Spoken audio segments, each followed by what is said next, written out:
Hi, welcome to our new cooking vlog. ನಾನಿವತ್ತು ಕೊಬ್ಬರಿ ಬರ್ಫಿ ಮಾಡೋದು ಹೇಗೆ ಅಂತ ಹೇಳಿ ತೋರಿಸ್ತೀನಿ. ಇದು ತುಂಬ ಚೆನ್ನಾಗಿರುತ್ತೆ, ಮಕ್ಕಳಿಗೆಲ್ಲ ತುಂಬ ಹೆಲ್ತಿ, ಆಮೇಲೆ ತುಂಬ ಸಾಫ್ಟಾಗಿ ಬರುತ್ತೆ. ನೋಡೋಣ ಹೇಗೆ ಮಾಡೋದು ಅಂತ ಹೇಳಿ ನೀವು ನೋಡಿ ಟ್ರೈ ಮಾಡಿ.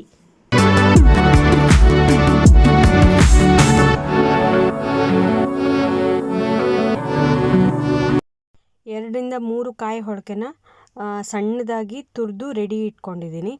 ಒಂದು ತಟ್ಟೆಗೆ ತುಪ್ಪ ಸವರಿ ಪಕ್ಕದಲ್ಲಿ ಎತ್ತಿಟ್ಕೊಂಡಿದ್ದೀನಿ. ಆಮೇಲೆ ಒಂದು ಬಾಣಲಿ ತೊಗೊಂಡು ಅದಕ್ಕೆ ಬೌಲಲ್ಲಿ 3-4 ಬೌಲ್ ಆಗೋಷ್ಟು ಕೊಬ್ಬರಿ ತುರಿ ಸಿಕ್ಕಿತ್ತು ನನಗೆ, ಅಷ್ಟನ್ನು ಹಾಕಿದ್ದೀನಿ. ಇದಾದಮೇಲೆ ನಾನು 4 ಬೌಲಿಗೆ ಅರ್ಧ ಪ್ರಮಾಣದ ಥರ 2 ಬೌಲ್ ಆಗೋಷ್ಟು ಸಕ್ಕರೆ ಹಾಕಿದ್ದೀನಿ.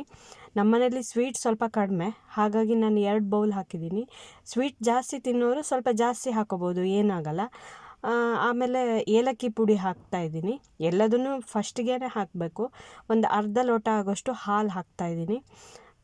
ಒಂದು 3-4 ಟೇಬಲ್ ಸ್ಪೂನ್ ಆಗೋಷ್ಟು ತುಪ್ಪ ಹಾಕಿ ನೀಟಾಗಿ ಇದನ್ನು ಹುರಿಬೇಕು. ಪಾಕ ಬರೋ ಥರ ಇದನ್ನು ಚೆನ್ನಾಗಿ ಮಿಕ್ಸ್ ಮಾಡಬೇಕು.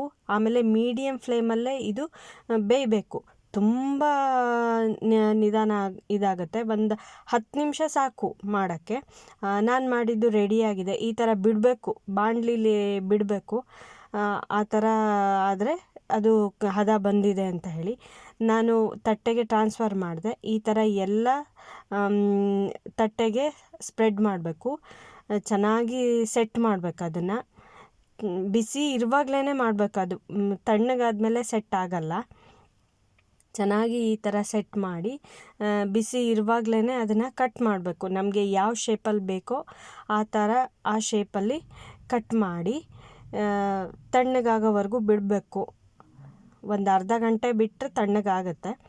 ಆಮೇಲೆ ಚೆನ್ನಾಗಿ ಎದ್ದೇಳುತ್ತೆ. ನಮಗೆ ಯಾವ ಶೇಪಲ್ಲಿ ಬೇಕೋ ಆ ಶೇಪಲ್ಲಿ ಕಟ್ ಮಾಡಿ ನೋಡಿ ಎಷ್ಟು ಚೆನ್ನಾಗಿ ಎದ್ದು ಬರ್ತಿದೆ, ಸ್ವಲ್ಪನೂ ಇದಾಗ್ತಿಲ್ಲ. ತುಂಬ ಚೆನ್ನಾಗಿರುತ್ತೆ, ಮಕ್ಕಳಿಗೂ ಕೊಡ್ಬೋದು. ಎಷ್ಟು ಸಾಫ್ಟಾಗಿ ಬಂದಿದೆ ನೋಡಿ. ನಿಮಗೂ ಈ ವಿಡಿಯೋ ಇಷ್ಟ ಆಗಿದ್ದರೆ ಲೈಕ್ ಮಾಡಿ, ಶೇರ್ ಮಾಡಿ, ಹಾಗೆ ಸಬ್ಸ್ಕ್ರೈಬ್ ಮಾಡಿ. Thank you.